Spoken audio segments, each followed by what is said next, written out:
ഉൽപ്പത്തി പുസ്തകം 3-ാം അധ്യായം വായിക്കുമ്പോൾ എനിക്ക് വലിയ സങ്കടം തോന്നാറുണ്ട്. കാരണം ദൈവത്തോട് കൂടെ വസിക്കാൻ, ദൈവത്തോട് കൂടെ നടക്കാൻ, ദൈവ സാന്നിധ്യം അനുഭവിപ്പാൻ വേണ്ടി വിളിക്കപ്പെട്ട ജനം ഇതാ പിശാചിനാൽ പരീക്ഷിക്കപ്പെട്ട്, അവൻ ദൈവത്തോട് കൂടെ നടക്കാൻ വിളിക്കപ്പെട്ട് സൃഷ്ടിക്കപ്പെട്ട ജനം ദൈവത്തെ പോലെ ആകാൻ പരിശ്രമിച്ചതിൻ്റെ അനന്തരഫലം അവർ തോട്ടത്തിനകത്തുനിന്ന് വെളിയിലേക്ക് പോകുകയാണ്.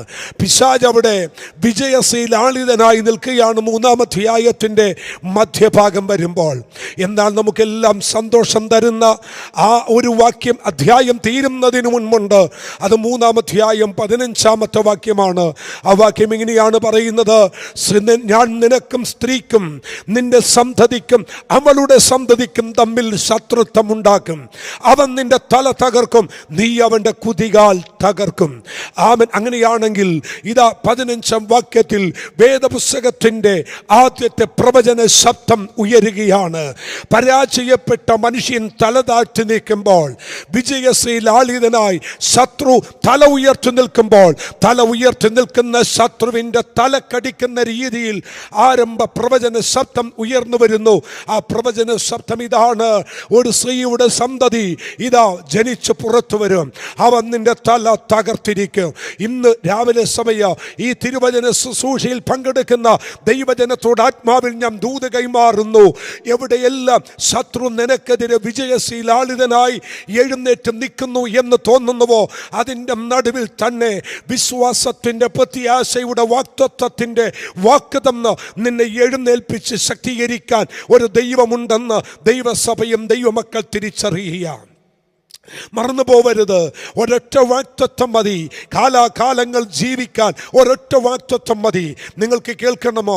ഉൽപ്പത്തി പുസ്തകം 3:15 ആരംഭ വാഗ്ദത്തം മതിയായിരുന്നു കാലഘട്ടങ്ങൾ കാത്തിരിപ്പിൻ്റെ ഒരു വലിയ വിശ്വാസത്തിലേക്ക് നീങ്ങുന്നത്.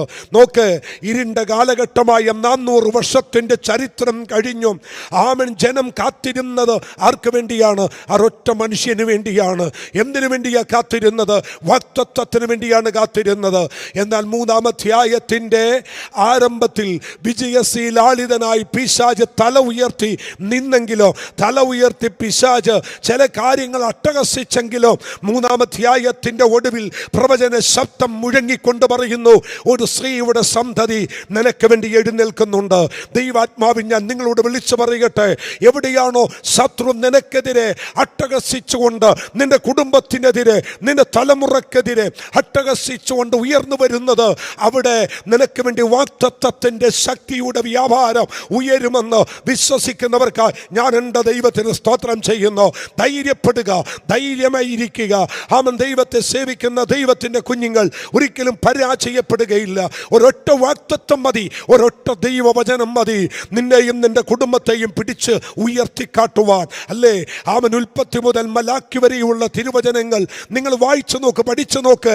എല്ലാവരും കാത്തിരിക്കുന്നത് ഒരൊറ്റ പ്രവചന ശബ്ദയാണ്. അല്ലേ? പുതിയ നിയമത്തിൻ്റെ ആരംഭവും പുതിയ നിയമത്തിൻ്റെ അവസാനവും ആർക്ക് വേണ്ടിയാണ് കാത്തിരിക്കുന്നത്? ഒരൊറ്റ പ്രവചന ശബ്ദത്തിന് വേണ്ടിയാണ്. അവൻ ഭൂജാതനായില്ലേ? മാലാഖമാർ ഇറങ്ങി വന്ന് പാടുന്ന ദൈവശബ്ദം നിങ്ങൾ കേട്ടില്ലേ? നിങ്ങൾക്ക് വേണ്ടി ഒരു രക്ഷകൻ ജനിച്ചിരിക്കുന്നു. ഏതാണ് ആ രക്ഷകൻ?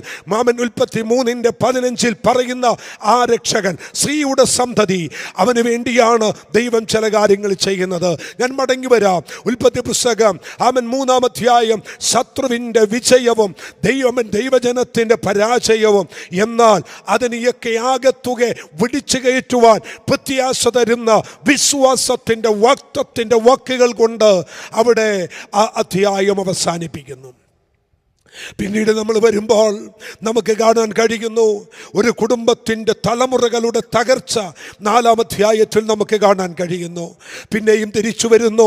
ഇതാ അവൻ ദൈവം ഒരു മനുഷ്യനെ തെരഞ്ഞെടുക്കുന്നു. കൃപ ലഭിച്ച നോഹയെ ദൈവം തെരഞ്ഞെടുത്തിട്ട് ആ നോഹയിലൂടെ ദൈവത്തിൻ്റെ പദ്ധതികൾ ദൈവം ആവിഷ്കരിക്കുന്നു.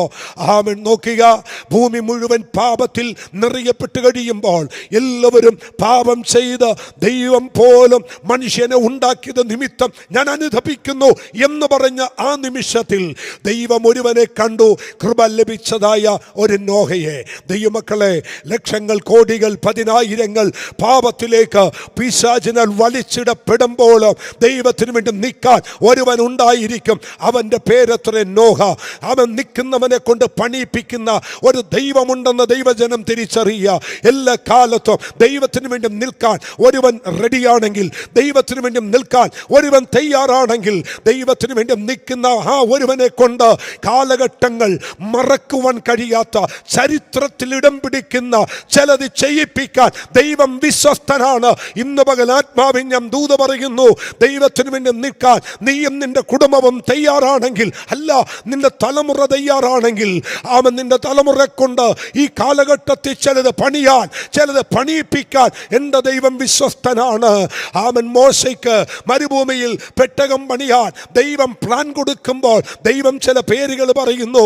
അവൻ ആലയത്തിൻ്റെ കൊത്തുപണികൾ ചെയ്യാൻ ദൈവം ഒരു ബെസലേലിനെ അഭിഷേകം ചെയ്യുന്നു. ഇന്ന് പകൽ ഉപവാസത്തിൻ്റെ 2ാമത്തെ ദിവസത്തിൽ ആത്മാവ് ചിലരോട് ദൂത പറയുകയാണ്. പ്രാർത്ഥിക്കുന്ന ദൈവജന, ആരാധിക്കുന്ന ദൈവജന, ദൈവത്തിന് വേണ്ടി നിൽക്കുന്ന ചിലരെ കൊണ്ടില്ല, നിന്റെ തലമുറകളെ കൊണ്ട് ദൈവത്തിന് ചിലത് പണിയിപ്പിക്കാനുണ്ട്. ദൈവം ചിലത് പണിതെടുക്കും. നോഹയ്ക്ക് ദൈവത്തിൻ്റെ കൃപ ലഭിച്ചു. എന്തിനാ കൃപ ലഭിച്ചത്? ആമൻ ഭൂമി മുഴുവൻ പാപത്താൽ നിറയപ്പെട്ട് നശിപ്പിക്കാൻ ദൈവം പദ്ധതികൾ ആവിഷ്കരിക്കുമ്പോൾ അതിനകത്തുനിന്ന് രക്ഷപ്പെടുത്താൻ ഒരു പെട്ടകം പണിയാൻ ദൈവം നോഹയുടെ മേൽ ദൈവത്തിൻ്റെ കൃപ പകരുകയാണ്. Price the Lord. തീർന്നില്ല കേട്ടോ. ആ നോഹയെ ദൈവം തെരഞ്ഞെടുത്തു. ദൈവം പെട്ടകം പണിയിപ്പിച്ചു. വലിയ അവൻ ഉദ്ദേശങ്ങൾ തന്നിലൂടെ ചെയ്യിപ്പിച്ചു. എന്നാൽ അടുത്ത അധ്യായം 11-ാം അധ്യായം നമ്മൾ വരുമ്പോൾ, നിമ്രോദ് എന്ന് പറയുന്ന ഒരു മനുഷ്യൻ ആകാശത്തോളം എത്തുന്ന ഒരു വലിയ ഗോപുരമൊക്കെ ഉണ്ടാക്കുന്നു. അവൻ അവിടെയും മാനുഷിക കരം പരാജയപ്പെടുന്നു. ദൈവത്തിൻ്റെ ഇഷ്ടം നിവർത്തീകരിക്കപ്പെടുന്നു.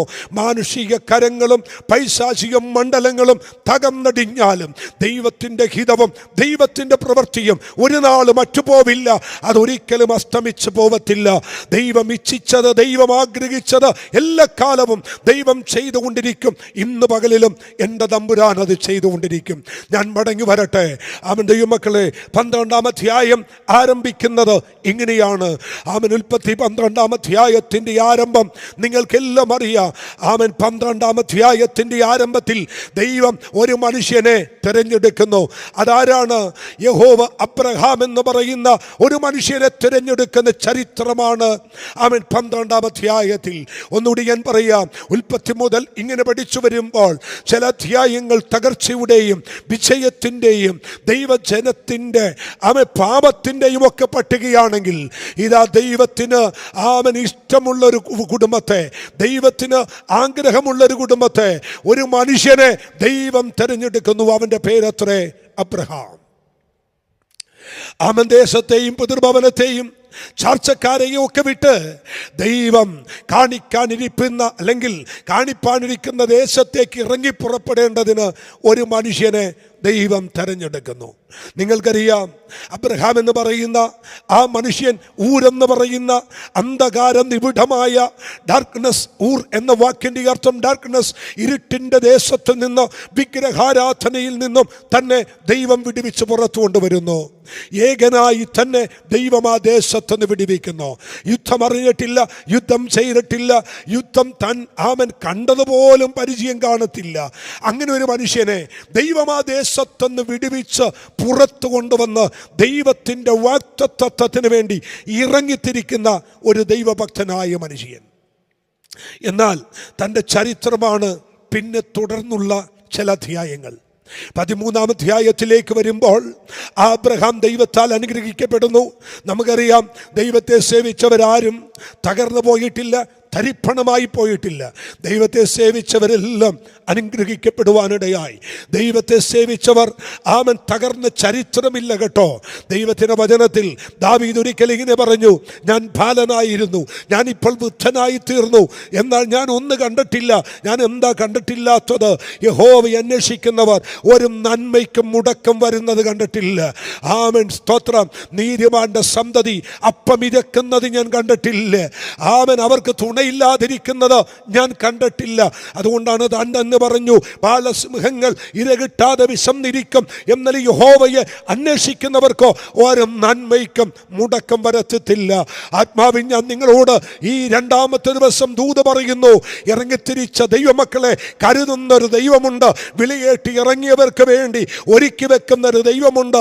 അബ്രഹാമിനെ വിളിച്ചത് അവൻ എല്ലാം ഒരുക്കി വെച്ചിട്ടാ ദൈവം വിളിച്ചത്. പണ്ടൊരിക്കൽ ഒരു ദൈവദാസൻ ഇങ്ങനെ പറഞ്ഞു, ആമൻ സ്തോത്രം, വിശ്വാസികൾക്കുള്ള അല്ലെങ്കിൽ വിശ്വാസിയുടെ പിതാവായ അബ്രഹാമിനെ ഒരു മുത്തച്ഛൻ്റെ പദവി അലങ്കരിക്കാൻ ഒരു ചാരുകസേര ഉണ്ടാക്കി തമ്പുരാൻ ഇട്ടിട്ടാണ് അബ്രഹാമിനെ ദൈവം വിളിച്ചത്. ഒന്നുകൂടി ഞാൻ ഇങ്ങനെ പറയുക, നിന്നെ വിളിച്ച് കൊണ്ടുവന്നതിന് ശേഷം ചില കാര്യങ്ങൾ ഒരുക്കുന്ന ദൈവമല്ല എൻ്റെ ദൈവം. നിന്നെ വിളിക്കുമ്പോൾ തന്നെ നിനക്കും നിന്റെ കുടുംബത്തിനും തലമുറക്കും വേണ്ടത് ഒരുക്കി വെച്ച് നിന്നെ വിളിക്കുന്നൊരു ദൈവത്തെയാണ് ഇന്ന് പകൽ ഞാൻ ആരാധിക്കുന്നത്. വിശ്വസിക്കുന്നവർക്ക് ഞാൻ എൻ്റെ ദൈവത്തിന് സ്തോത്രം ചെയ്യുന്നു. അബ്രഹാമിനോട് യാഗം കഴിക്കാൻ മകനെ കൊണ്ട് മോറിയ മലയിലേക്ക് പോകാൻ പറയുന്ന ആ ചരിത്രം നിങ്ങളുടെ ഹൃദയത്തിലുണ്ടല്ലേ? ആ ചരിത്രം നിങ്ങൾ വായിക്കുമ്പോൾ നിങ്ങൾക്കറിയാം, അബ്രഹാമേ, നീ ഞാൻ കാണിക്കുന്ന സ്ഥലത്ത് നിന്റെ മകനെ കൂട്ടിക്കൊണ്ടുവന്ന് യാഗം കഴിക്കണമെന്നൊക്കെ ദൈവം ആവശ്യപ്പെടുമ്പോൾ യാഗപീഠത്തിലേക്ക് കൊച്ചിനെ കയ്യും കാലും കെട്ടിക്കിടത്തി അവന് എല്ലാം കഴിയുമ്പോൾ ഞാൻ താഴ്വരയെന്നൊരാടിനെ കയറ്റാമെന്നല്ല ദൈവം പറഞ്ഞത്. നീ കയറുന്നതിന് മുൻപേ, നിന്റെ കുടുംബമായി നിന്റെ കുഞ്ഞുമായി നീ കയറി വരുന്നതിന് മുൻപേ അല്ല, എൻ്റെ വാക്കനുസരിച്ച് നീ നിന്റെ കൂടാരത്തിന് ചലിക്കാൻ തുടങ്ങുന്നതിന് മുൻപേ ഞാൻ നിന്റെ കുഞ്ഞിന് വേണ്ടിയുള്ള കരുതലുകൾ ദൈവം ഒരുക്കി വെച്ചിട്ടുണ്ട്.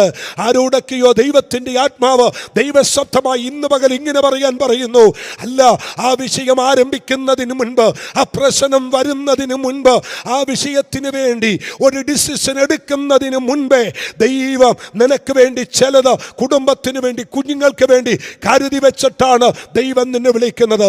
അബ്രഹാമേ, നിന്നെ ദൈവം വിളിച്ചത് ദൈവം ചിലത് ഒരുക്കി വെച്ചിട്ടാണ്. അതിലെത്തുന്നത് വരെ ഞാൻ നിന്റെ കൂടെ ഇരിക്കും, നിന്നെ നടത്തും. വിശ്വാസത്തിന്റെ പിതാവായ അബ്രഹാമിനെ ദൈവം വിളിച്ചിറക്കുന്നു. 13-ാം അധ്യായത്തിൽ തന്നെ സമൃദ്ധിയായി ദൈവം അനുഗ്രഹിക്കുന്നു. അവിടെ എങ്ങനെയാണ് പറയുന്നത്? അബ്രഹാം ബഹുസമ്പന്നനായി മാറി, ബഹുസമ്പന്നനായി മാറി. ദൈവമക്കളെ, 14-ാം അധ്യായം അതിൻ്റെ 1-ാമത്തെ വാക്യം ഒന്നിട്ടാട്ടെ. ഉൽപ്പത്തി പുസ്തകം 14-ാം അധ്യായം അതിൻ്റെ 1-ാമത്തെ വാക്യം. അവിടെ എങ്ങനെയാണ് വായിക്കുന്നത്? സീന രാജാവായ അമ്രാഫിൽ, ഏലാസ രാജാവായ അരിയോക്ക്, ഏലം രാജാവായ കദല്യാമീൻ, ജാതിയുടെ രാജാവായ തീദാൽ എന്നിവരുടെ കാലത്ത് അവിടെ കുറെ രാജാക്കന്മാരുടെ പേര് പറയുകയാണ്. ഇവരെല്ലാവരും സിദ്ദീം താഴ്വരയിൽ ഒന്നിച്ചുകൂടി. അത് ഇപ്പോൾ ഉപ്പുകടലാകുന്ന സിദ്ദീം താഴ്വര എന്ന് പറയുന്ന സ്ഥലത്ത് അവർ ഒന്നിച്ചുകൂടി ഒരു യുദ്ധത്തിന് വേണ്ടി അവർ ഒരുമിച്ച് കൂടുകയാണ്. ആ യുദ്ധം അവർ ജയിച്ച് പിന്നെ തിരിഞ്ഞ് ഇങ്ങോട്ട് വരുമ്പോൾ, 7-ാം വാക്യത്തിൽ വരുമ്പോൾ, പിന്നെ അവർ തിരിഞ്ഞ് കാദേശ് എന്ന എൻമിസ്പാത്തിൽ വന്നു. അമാല്യക്കരുടെ ദേശമൊക്കെയും അസസൊണ്ടാമാറി പാർത്തിരുന്ന അമോരിയെ കൂടെ അവർ എന്ത് ചെയ്തു? ജയിച്ചു. അപ്പൊ ഈ ജാതീയ രാജാക്കന്മാർ അബ്രഹാമിന്റെ കാലത്ത് യുദ്ധം ചെയ്ത് ഇങ്ങനെ വിജയിച്ച് പുറത്തു വരുമ്പോൾ ഈ കൂട്ടത്തിലാണ് അബ്രഹാമിൻ്റെ സഹോദരപുത്രനായ ലോത്തിനെയും അവർ പിടിച്ചോണ്ട് പോകുന്നത്. എനിക്ക് അത്ഭുതം തോന്നിയ ഒരു കാര്യമുണ്ട് കേട്ടോ. സ്തോത്രം. ഈ സഹോദരപുത്രനായ ലോത്തിനോട് അബ്രഹാമിന് ഭയങ്കര സ്നേഹമാണ്. അതുകൊണ്ടാണ് ഒരിക്കൽ സ്തോത്രം സൊദോം ഗൊമോറ നശിപ്പിക്കാൻ ദൈവം കൂടാരത്തിൻ്റെ വാതിക്കൽ നിന്ന് പോകാൻ തുടങ്ങുമ്പോൾ ഈ അബ്രഹാം ദൈവത്തെ പിടിച്ചു നിർത്തിയിട്ട് പറയുന്നുണ്ട്, ദൈവമേ, അവിടെ ഒരു നീതിമാൻ ഉണ്ടെങ്കിൽ അങ്ങ് നശിപ്പിക്കുമോ എന്ന് ചോദിച്ച് ചില വാക്കുകൾ അബ്രഹാം ദൈവത്തോട് കാലക്കെട്ട് വീണ് പറയുന്നത് നമുക്ക് കാണാം. ഒരു വലിയ സ്നേഹം തനിക്ക് ലോത്തിനോടുണ്ട്.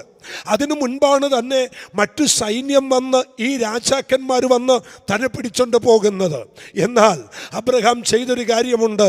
തൻ്റെ വീട്ടിൽ തിന്നു കുടിച്ച് വളരുന്നതായ 318 അഭ്യാസികളെയും കൊണ്ട് അബ്രഹാം ചെന്ന് അവരെ ജയിച്ച് സഹോദരപുത്രനെ തിരിച്ചു പിടിക്കുന്ന ഒരു കാര്യം നമുക്കവിടെ വായിക്കാൻ കഴിയും. അപ്പോൾ അവിടെയാണ് ഞാൻ ആദ്യം പറഞ്ഞത്, യുദ്ധം ചെയ്യാത്ത, യുദ്ധം അറിയാത്ത അബ്രഹാമിനെ ദൈവം യുദ്ധം പഠിപ്പിച്ച്, യുദ്ധം ചെയ്യിപ്പിച്ച് ചിലതിനെ തിരിച്ചു പിടിച്ചു. ആരംഭത്തിൽ ഈ ദൂത് നിങ്ങളോടുള്ളൊരു ദൂതാണ്.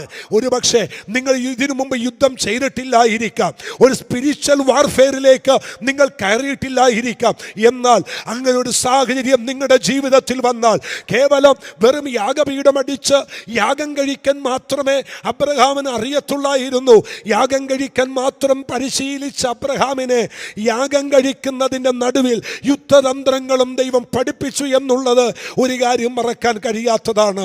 ശ്രദ്ധിക്കുക, നീ ദൈവത്തെ ആരാധിച്ചു പോകുമ്പോൾ, നിങ്ങൾ ദൈവത്തെ സേവിച്ചു പോകുമ്പോൾ, നിനക്കെതിരെ വരുന്ന ശത്രുവിൻ്റെ യുദ്ധത്തിൻ്റെ തന്ത്രങ്ങളിൽ അവനെ ജയിപ്പാനുള്ള ദൈവത്തിൻ്റെ കൃപയും ദൈവം നിങ്ങളുടെ മേൽ പകർന്നു തരും. Praise the Lord, praise the Lord. Amen. ദൈവമക്കളെ, ഈ യുദ്ധതന്ത്രമൊക്കെ പഠിച്ച് അബ്രഹാം അവരെ ജയിച്ച് തിരിച്ചുകൊണ്ട് വരുന്നു. പക്ഷെ എന്നെ അത്ഭുതകരമായി ചിന്തിപ്പിച്ച മറ്റൊരു വാക്യം ഇതാണ്. ആമേൻ. അവിടെ ഒരു സ്ഥലത്തിൻ്റെ പേര് കൊടുത്തിട്ടുണ്ട്, ഹസസോൻ താമാർ എന്ന് പറയുന്ന ഒരു സ്ഥലം. അത് അമോര്യരുടെ കയ്യിൽ ഇരുന്ന ഒരു സ്ഥലമാണ്. അമോര്യരുടെ കയ്യിൽ ദൈവം ഏൽപ്പിച്ചൊരു സ്ഥലമാണ്. ജാതീയ രാജാക്കന്മാർ ചെന്ന് ആ സ്ഥലം കൈവശമാക്കുന്നു. അമോര്യരായ ജഡത്തിൻ്റെ ശക്തികൾ വാണുകൊണ്ടിരുന്ന ഒരു സ്ഥലം. ഈ ഹസസോൻ താമാർ എന്ന് പറയുന്ന സ്ഥലത്തിന് മറ്റൊരു പ്രത്യേകത കൂടിയുണ്ട്. ആഭിചാരങ്ങളുടെ ഈറ്റില്ലമാണ്, അന്ധകാരത്തിൻ്റെയും മന്ത്രവാദത്തിൻ്റെയും ഈറ്റില്ലമാണ് ഈ സ്ഥലം.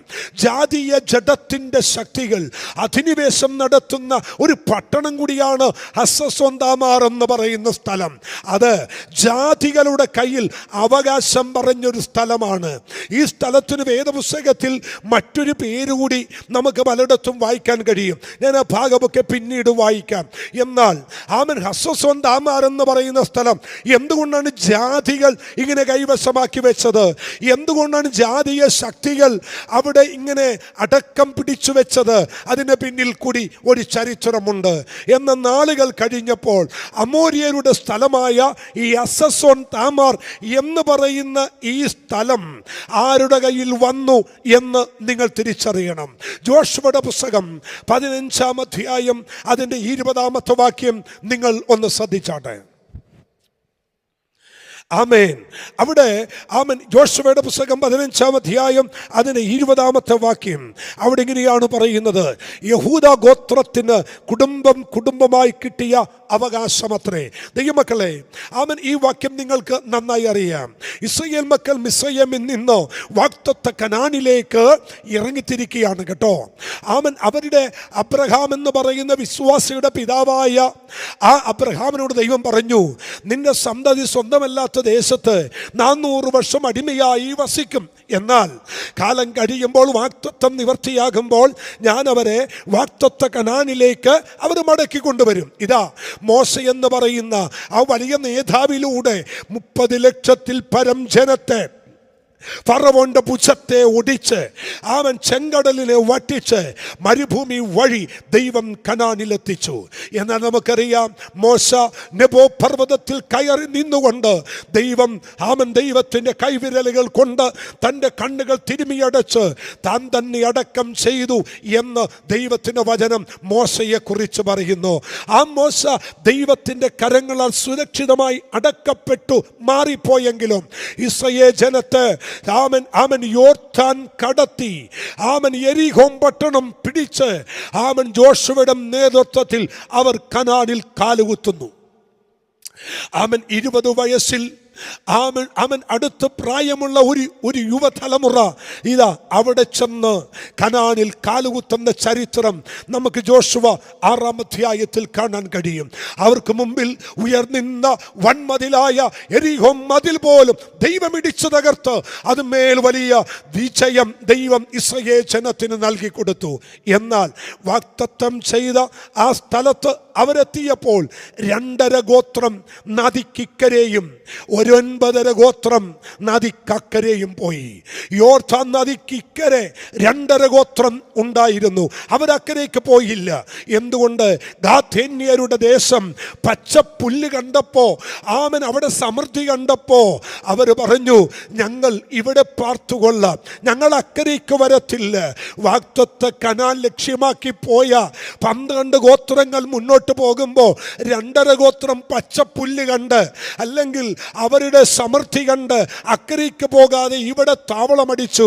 എന്നെ കേൾക്കുന്ന ദൈവജനമേ, നമ്മെ വിളിച്ചത് സ്വർഗീയ കനാനെ ലക്ഷ്യമാക്കി യാത്ര ചെയ്യാനാണ്. ആ യാത്രയുടെ നടുവിൽ ഇവിടുത്തെ പച്ചപ്പുല്ലും ഈ ഭൂമിയിലെ സമൃദ്ധിയും കണ്ട് ഇക്കരെ കൂടരുത് കേട്ടോ. നമ്മൾ അക്കരയ്ക്ക് പോകാനാ ദൈവം വിളിച്ചത്. നാം സിയോൻ സഞ്ചാരികളാണ്.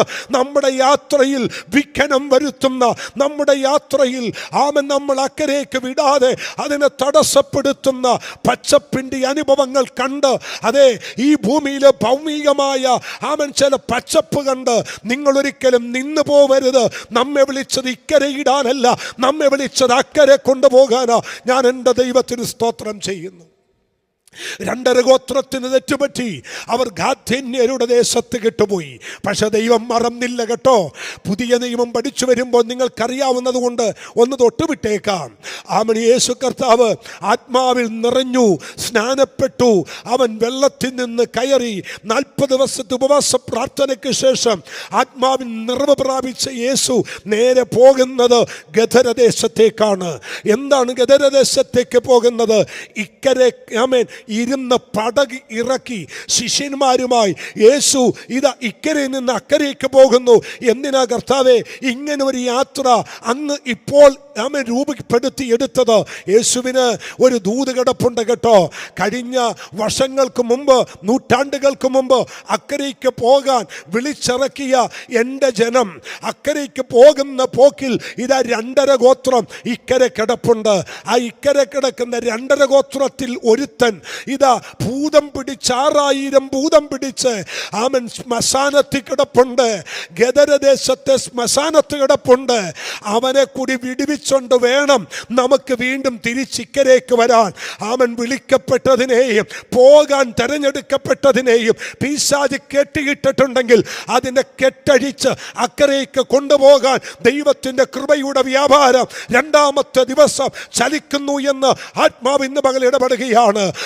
അവൻ ഈ ദൂത് പറഞ്ഞുകൊണ്ടിരിക്കുമ്പോൾ പരിശുദ്ധ ആത്മാവിന്റെ ഉള്ളത്തിൽ പറയുന്നു, ദൈവത്തിന്റെ വിളിയുള്ള ചിലത്, പല വിഷയങ്ങളാൽ കെട്ടപ്പെട്ട ചിലത്, ഒരുപക്ഷെ മയക്കമരുന്നിനാകാം, ഒരുപക്ഷെ കഞ്ചാവിനാകാം, ഒരുപക്ഷെ അരുതാത്ത ബന്ധങ്ങളിലാകാം, അല്ല ജീവിത സാഹചര്യങ്ങൾ കുടുങ്ങിപ്പോയതാകാം. അക്കരയ്ക്ക് പോകാൻ വിളിക്കപ്പെട്ട തെക്കപ്പൊലി ദേശമൊക്കെയും ദൈവത്തിന് വേണ്ടി വിളിക്കപ്പെടുവാൻ, സുവിശേഷം ഘോഷിക്കാൻ വിളിക്കപ്പെട്ട ചിലതിനെ പിശാച് കെട്ടിയിട്ടിട്ടുണ്ടെങ്കിൽ ഇന്ന് പകൽ ആത്മാവിൽ ഞാൻ ദൂത് പറയുന്നു, ചിലതിനെ ദൈവം ഇക്കരെ വന്ന് കെട്ടഴിച്ച് വിടുവിക്കുന്ന ഒരു പ്രഭാതം കൂടിയാണ് ഈ ഉപവാസത്തിന്റെ 2ാമത്തെ ദിവസമെന്ന് ആത്മാവിൽ ഞാൻ പ്രവചിച്ചു ദൂത് പറയുന്നു. ശബാനാരാബ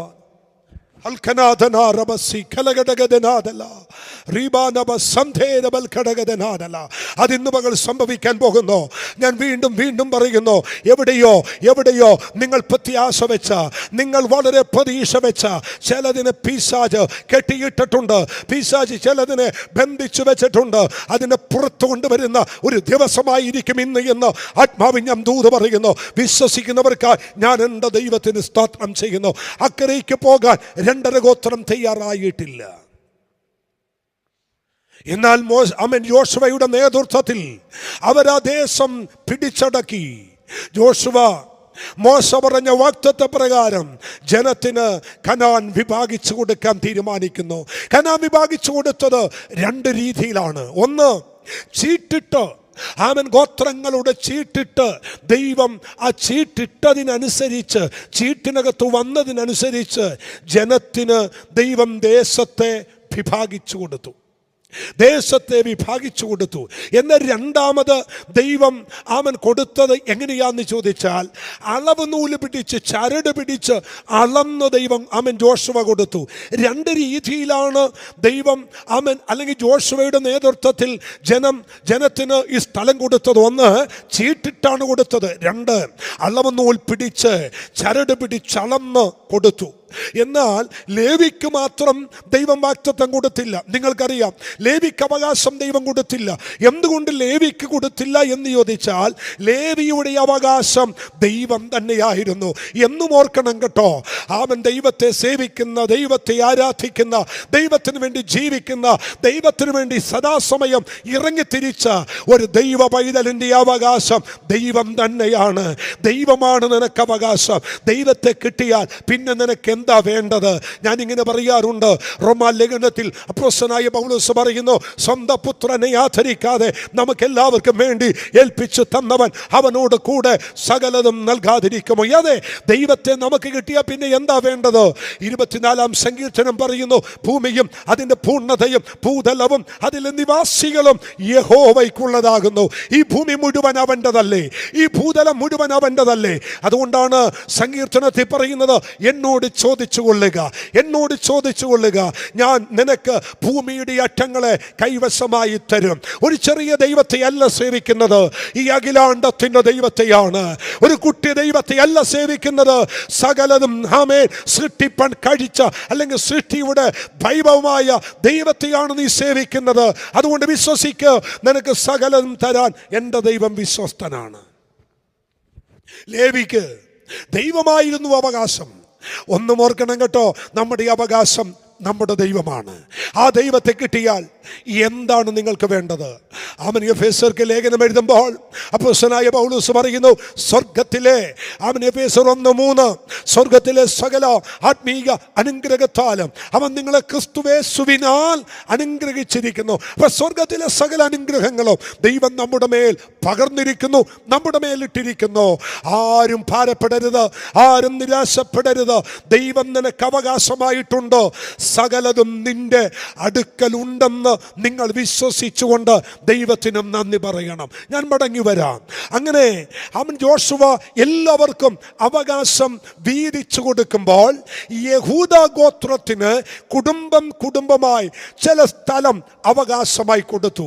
ആ സ്ഥലം ഏതായിരുന്നു എന്നുള്ളത് നിങ്ങൾ 15-ാം അധ്യായം 62-ാമത്തെ വാക്യം നിങ്ങളൊന്ന് ശ്രദ്ധിച്ചാൽ മതി.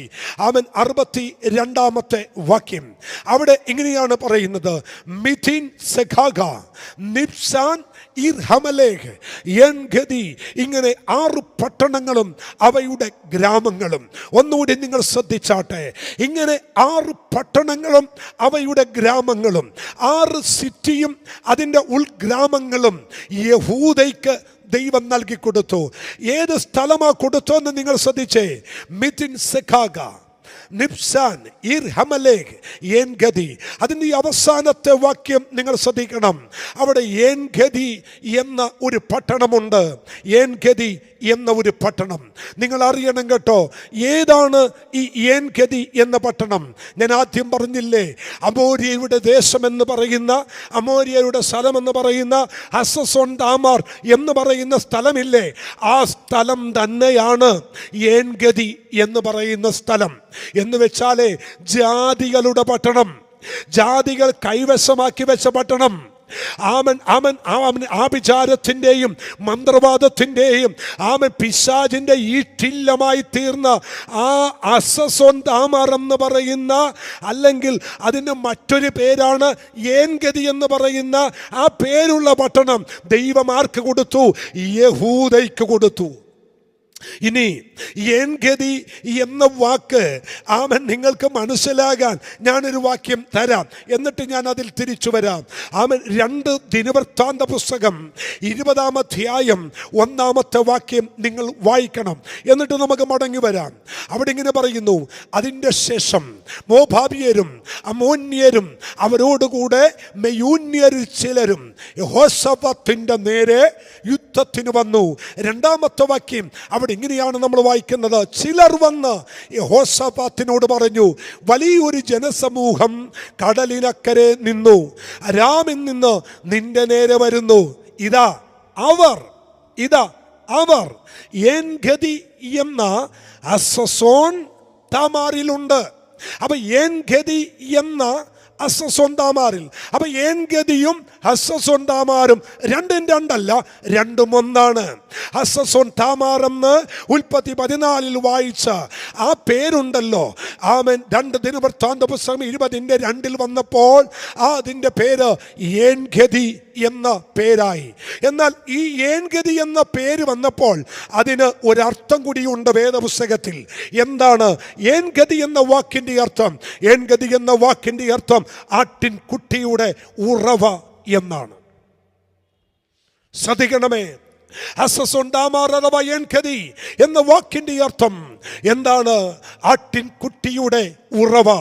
ഒന്ന് ശ്രദ്ധിക്കണമേ, അമോര്യർ കൈവശം പിടിച്ചു വെച്ച സ്ഥലം ഏതാണെന്നറിയണ്ടേ?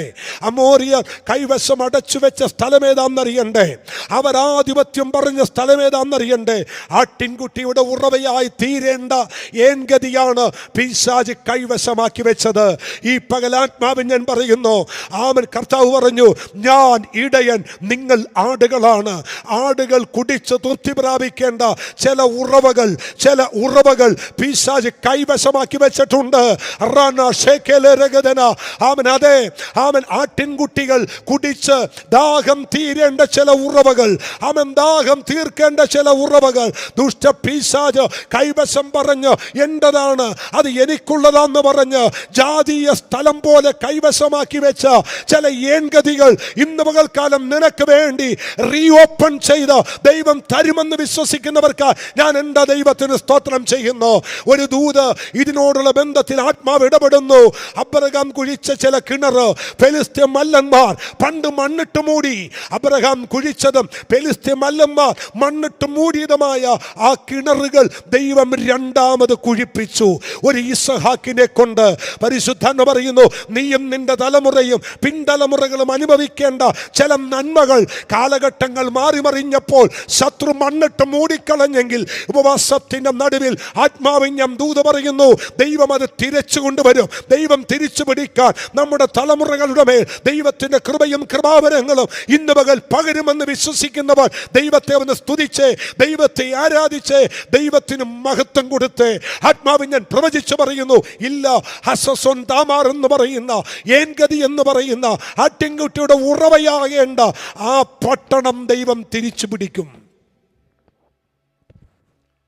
പക്ഷെ ഒരു കാര്യമുണ്ട്, ആ പട്ടണം ദൈവം ജോഷുവയുടെ നേതൃത്വത്തിൽ അളന്നു കൊടുത്തപ്പോൾ, ആമേൻ, 12 ഗോത്രങ്ങളിൽ ആ പട്ടണം കൊടുക്കാൻ ദൈവം ആഗ്രഹിച്ചത് ആരുടെ കയ്യിലാണെന്നറിയാമോ? യഹൂദയുടെ കയ്യിലാണ്.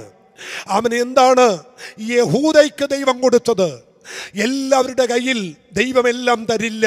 ശ്രദ്ധിക്കണം, എല്ലാവരുടെ കയ്യിലും എല്ലാം ദൈവം തരില്ല.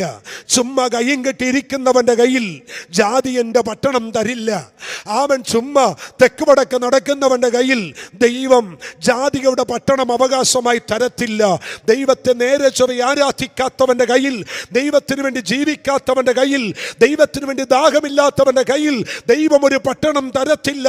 ദൈവം ഒരു പട്ടണം ആരുടെയെങ്കിൽ കൊടുക്കണമെങ്കിൽ അവൻ ആത്മാവിൽ എരിവുള്ളവന്റെ കയ്യിൽ, ആത്മാവിൽ ദാഹമുള്ളവന്റെ കയ്യിൽ അല്ല, ആത്മാവിൽ കത്തുന്നവന്റെ കയ്യിൽ മാത്രമേ ദൈവം അവൻ ശത്രുവിന്റെ പട്ടണത്തെ ദൈവം കൊടുക്കുകയുള്ളൂ. എന്താണ് ഈ യഹൂദയുടെ പ്രത്യേകത? അവൻ നമുക്ക് നോക്കാം, അവന്റെ അനുഗ്രഹങ്ങളുടെ ആരംഭം ഒന്ന് നോക്കാം. യഹൂദയുടെ അപ്പനായ യാക്കോബ് 12 മക്കളെ അനുഗ്രഹിക്കുന്ന ഒരു വാക്യം ഉൽപ്പത്തി 49-ാം അധ്യായത്തിന്റെ 8-ാം വാക്യത്തിലുണ്ട്. 49-ൽ ആമേൻ പ്രായം ചെന്ന് മരണക്കിടക്കയിൽ കിടക്കുന്ന വൃദ്ധനായ യാക്കോബ് മക്കളെ അനുഗ്രഹിക്കുന്ന കൂട്ടത്തിൽ രൂബേനെയും ഗാദിനെയും ശിമയോനെയും ഒക്കെ അനുഗ്രഹിച്ചു വരുമ്പോൾ യഹൂദയെ അനുഗ്രഹിക്കുന്ന വാക്യം ഉൽപ്പത്തി പുസ്തകം 49:8 വാക്യത്തിലുണ്ട്. ആ വാക്യം നിങ്ങൾ ഒന്ന് നോക്കിയാട്ടെ. യഹൂദേ, സഹോദരന്മാർ നിന്നെ പുകഴ്ത്തും, നിന്റെ കൈ ശത്രുക്കളുടെ കഴുത്തിലിരിക്കും, അപ്പൻ്റെ മക്കൾ നിന്റെ മുമ്പിൽ നമസ്കരിക്കും. ദൈവമക്കളെ, വാസ്തവത്തിൽ ഇതൊരു പ്രവചന ശബ്ദമാണ് കേട്ടോ. ഈ തിരുവെഴുത്ത് വാഴ്ത്തപ്പെട്ടവനായ മശിഹിയെ കുറിച്ചുള്ളൊരു തിരുവെഴുത്തും കൂടിയാണ് കേട്ടോ. യഹൂദയുടെ യഹൂദാ ഗോത്രത്തിൽ നിന്നും പുറത്തു വന്ന കർത്താവായ യേശു ക്രിസ്തുവിൻ്റെ കയ്യ് ശത്രുവിൻ്റെ കഴുത്തിലായിരുന്നു. അല്ല, തിരുവചനത്തിൽ ലേഖനത്തിൽ പറയുന്നത് ശത്രുവിൻ്റെ തലയെ തകർത്തെന്നല്ലേ, അവനെ ആയുധവർഗം എപ്പിച്ചെന്നല്ലേ. അങ്ങനെയാണെങ്കിൽ ഇവിടെ പറയുന്നു, യഹൂദേ, സഹോദരന്മാർ നിന്നെ പുകഴ്ത്തും, നിന്റെ കൈ ശത്രുവിൻ്റെ കഴുത്തിലിരിക്കും. അതെ, ശത്രുവിൻ്റെ കൈ നിന്റെ കഴുത്തിലിരിക്കുന്നവനെ ദൈവം പട്ടണമേൽപ്പിക്കത്തില്ല. എന്നും പോരാട്ടവും എന്നും പ്രശ്നവും ഒന്നിനെയും അതിജീവിക്കാൻ കഴിയാത്ത ഒരുവന്റെ കയ്യിലേക്ക് ദൈവം പട്ടണത്തെ തരികയില്ല. ദൈവം ഒരുവന്റെ കയ്യിൽ എന്തെങ്കിലും ഏൽപ്പിക്കാൻ ആഗ്രഹിക്കുന്ന ആരുടെ കയ്യിലാണെന്നറിയാമോ? ശത്രുവിൻ്റെ മേൽ ജയഘോഷം കൊണ്ടവന്റെ കയ്യിലാ ദൈവം ചിലത് ഏൽപ്പിക്കുന്നത്. ദൈവമക്കളെ, ദൈവത്തിൻ്റെ വചനത്തിലൊരു വാക്യമുണ്ട് യോഹന്നാന്റെ ലേഖനത്തിൽ, അവൻ നിങ്ങളിൽ ഉള്ളവൻ ലോകത്തിൽ ഉള്ളവനേക്കാൾ വലിയവനാണ്. നിങ്ങളുടെ അകത്തുള്ളവൻ ലോകത്തിൽ ഉള്ളവനേക്കാൾ വലിയവനാണ്. ഈ ചിന്ത അനുഭവിച്ചവർ, ഈ കാര്യം മനസ്സിലാക്കിയവർക്ക് മാത്രമേ ശത്രുവിനെ ജയിക്കാൻ കഴിയത്തുള്ളൂ. ശ്രദ്ധിച്ചേ, യഹൂദയുടെ ഒന്നാമത്തെ പ്രത്യേകത, അവൻ്റെ കൈ എപ്പോഴും ശത്രുവിൻ്റെ കഴുത്തിലാണ്. അവൻ ഒരിക്കലും ശത്രു അവനെ പിടിക്കാൻ യഹൂദ നിന്നു കൊടുക്കത്തില്ല. എന്തുകൊണ്ട് യഹൂദയ്ക്ക് ശത്രുവിൻ്റെ കഴുത്തിൽ പിടിക്കാൻ കഴിയുന്നു എന്ന് നിങ്ങൾ ചിന്തിക്കണം. എന്താ കാര്യം? യഹൂദ എന്ന വാക്കിൻ്റെ അർത്ഥം സ്തുതി എന്നാണ്. സ്തുതി എന്നാണ്. അവൻ യഹൂദ എന്ന വാക്കിൻ്റെ അർത്ഥം ആരാധന അഥവാ സ്തുതിക്കുന്നവൻ എന്നാണ്. ആരുടെ കൈയാണ് ശത്രുവിൻ്റെ കഴുത്തിലിരിക്കുന്നത്? ആരുടെ കരമാണ് ശത്രുവിനെ പിടിച്ചടക്കുന്നത്? ഒരു കാര്യം ശ്രദ്ധിക്കണം, നല്ലതുപോലെ ദൈവത്തെ ആരാധിക്കുന്ന ഒരുവനെ പിശാചിന് ബന്ധിക്കാൻ കഴിയത്തില്ല. ആരാധന ചെറുതായി കാണരുത്. പല ദൈവമക്കൾക്കും ആരാധന ഒരു അവഹേളനമാണ്, ആരാധന ഒരു അലങ്കോലമാണ്, ആരാധന ഒരു ശബ്ദ കോലാഹലമാണ്. നോ, ഒരിക്കലുമല്ല. ദൈവത്തെ ആരാധിക്കുക എന്നുള്ളത് നമ്മുടെ ഉത്തരവാദിത്വമാണ്. ദൈവത്തെ ആരാധിക്കുമ്പോൾ ദൈവം ചെയ്യുന്ന ചില കാര്യങ്ങളുണ്ട്. തുടർന്ന് നമുക്ക് പഠിക്കാം, തുടർന്ന് നമുക്ക് ചിന്തിക്കാം. അത് മനസ്സിലാക്കി വേണമെങ്കിൽ രണ്ടാമത്തെ ദിവസം നിങ്ങൾ ദൈവത്തെ ആരാധിപ്പാനും ഈ ഉപവാസ പ്രാർത്ഥനയിൽ പങ്കെടുക്കുവാനും.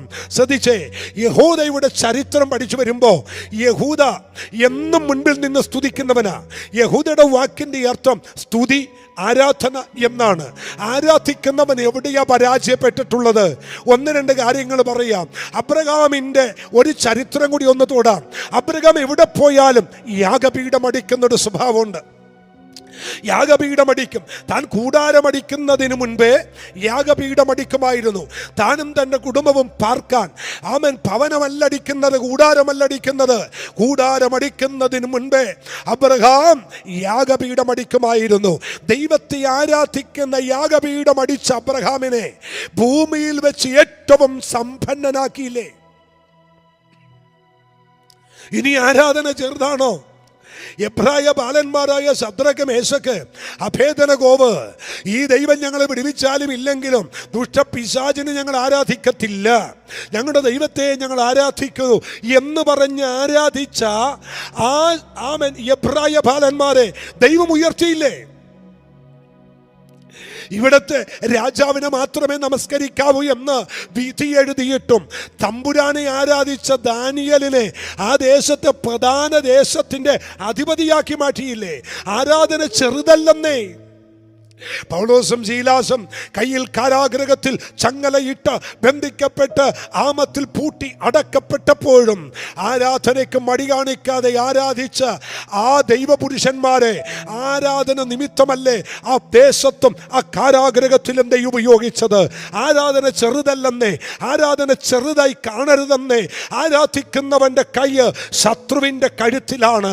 ഈ ഫോർട്ട് കൊച്ചി പട്ടണത്തിൽ ദൈവം ഞങ്ങളെ നിർത്തിയതിന്റെ ഏക കാരണം എന്നാന്നറിയാമോ? ആരാധനയാണ്.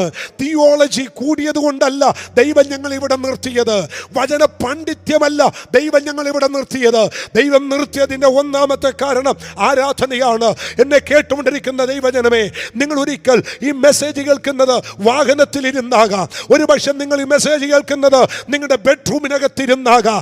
അവൻ ഇത് കേട്ടുകൊണ്ടിരിക്കുമ്പോൾ കരമടിച്ച് ദൈവത്തെ ആത്മാവിൽ ആരാധിക്കാൻ തയ്യാറാകുക. നിങ്ങൾ ആരാധിച്ചുകൊണ്ടിരിക്കുമ്പോൾ തന്നെ നിങ്ങളുടെ മേൽ അതിശക്തമായ ആത്മാവിന്റെ കൃപകൾ ഇന്ന് പകൽ ചലിച്ചു തുടങ്ങും. ആത്മാവിന്റെ കൃപയുടെ വ്യാപാരങ്ങൾ ഇന്ന് പകൽ ചലിച്ചു തുടങ്ങും. നിങ്ങൾ ഇരിക്കുന്ന മുറി ആരാധനയുടെ ഇടമാക്കി ദൈവം മാറ്റും. ഞാൻ എൻ്റെ ദൈവത്തിന് സ്തോത്രം ചെയ്യുന്നു. യഹൂദയുടെ പ്രത്യേകത, അവന്റെ കൈ ശത്രുവിന്റെ കഴുത്തിലാണ്.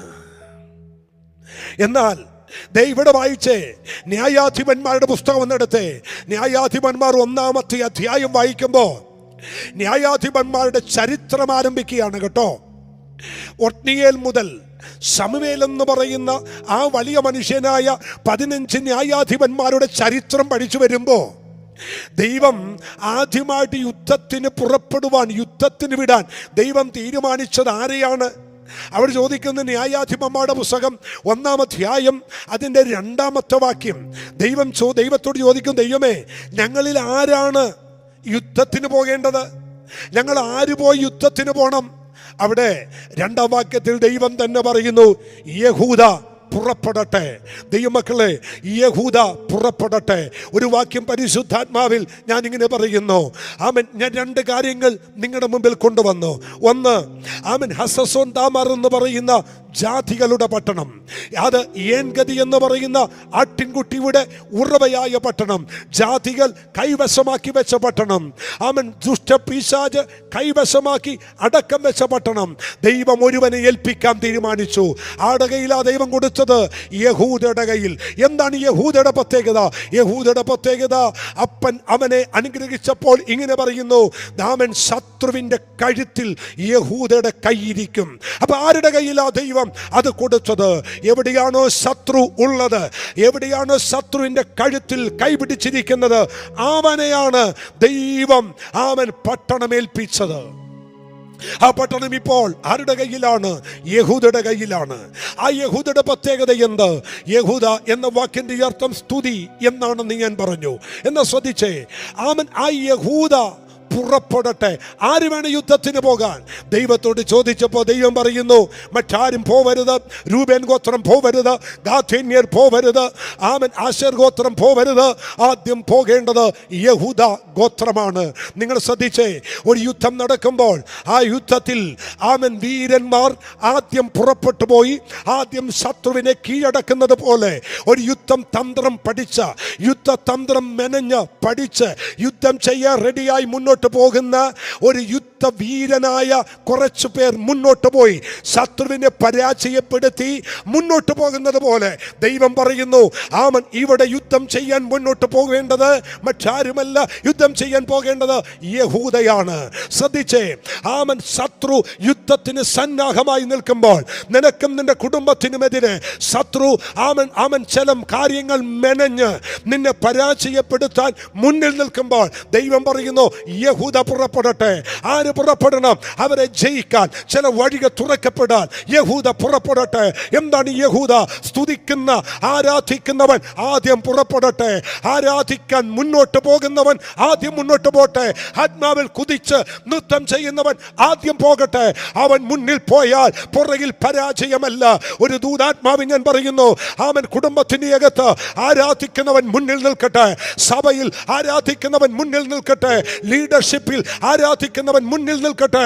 കമ്മിറ്റിക്കകത്ത് ആരാധിക്കുന്നവൻ മുന്നിൽ നിൽക്കട്ടെ.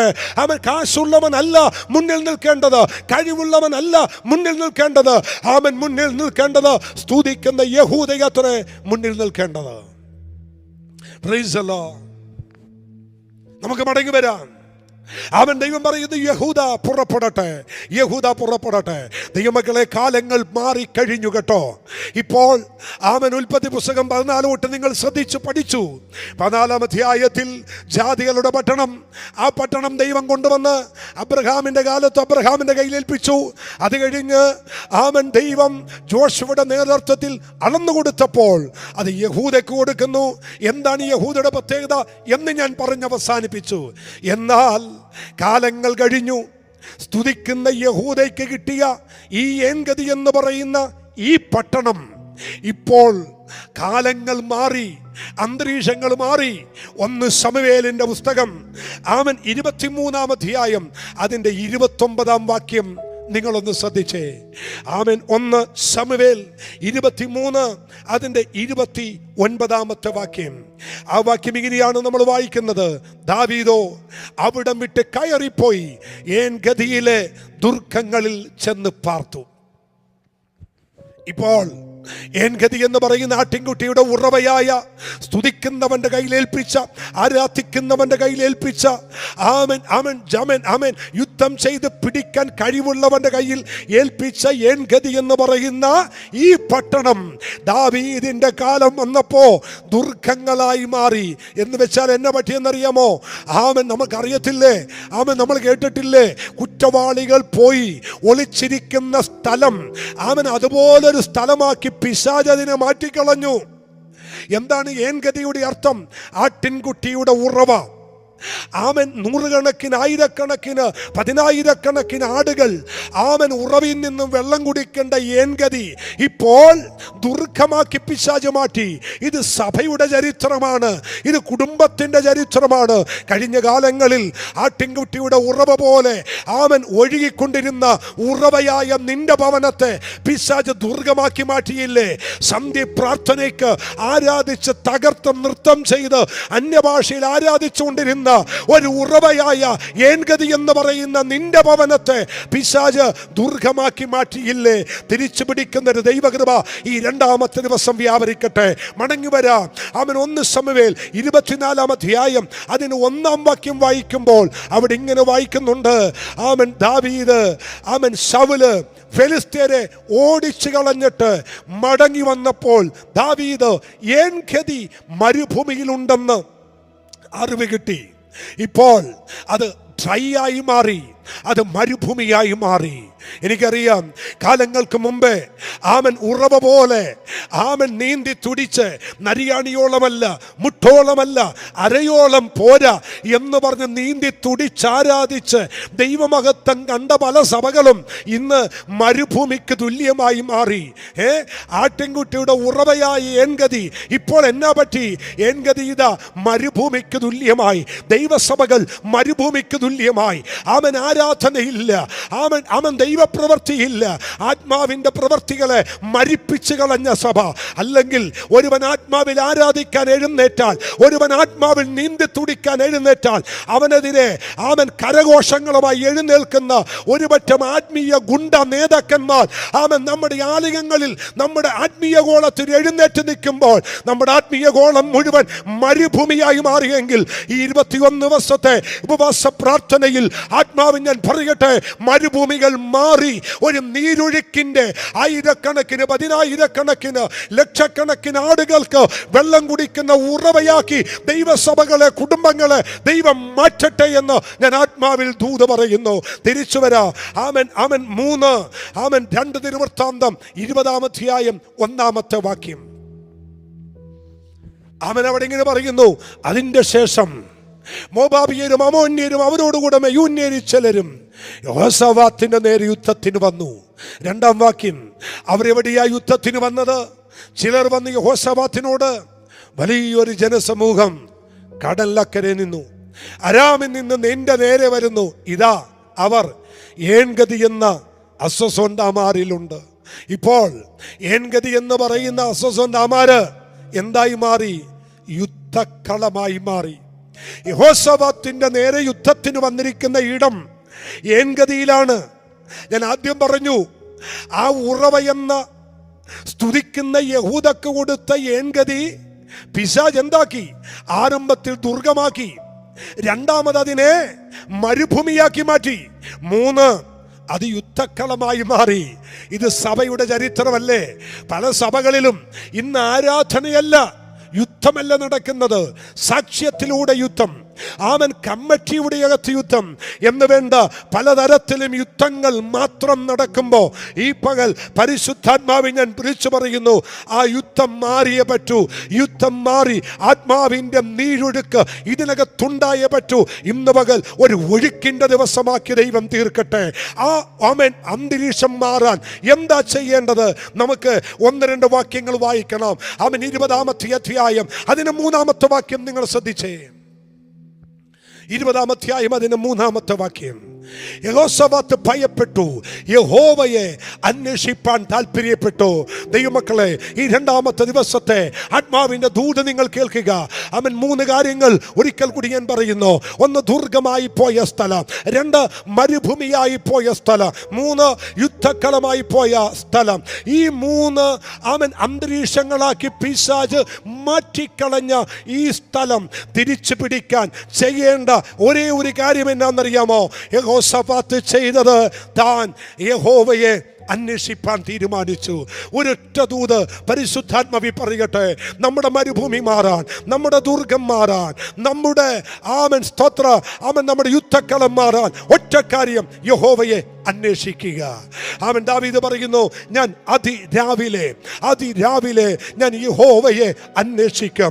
വരണ്ട സ്ഥലത്ത് ഞാൻ എൻ്റെ ദൈവത്തെ അന്വേഷിക്കും. ഒരു ദൂത് തിരിച്ചു പറയുന്നു, യഹോവയെ അന്വേഷിക്കുന്ന ഒരു തലമുറ എഴുന്നേറ്റാൽ അവൻ വരണ്ട അവസ്ഥ ദൈവം മാറ്റും. അവൻ 20-ാം അധ്യായം 6-ാമത്തെ വാക്യം നിങ്ങൾ ശ്രദ്ധിച്ചേ.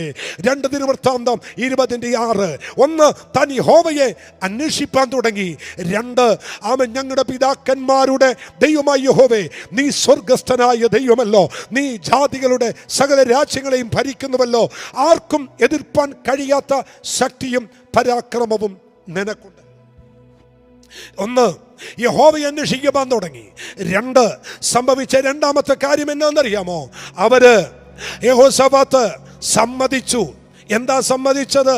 യഹോശാഫാത്ത് പറഞ്ഞു, എനിക്ക് ശക്തിയില്ല, എനിക്ക് കഴിവില്ല. ഞങ്ങൾക്ക് കഴിവില്ല, പക്ഷെ നിനക്ക് കഴിവുണ്ട്.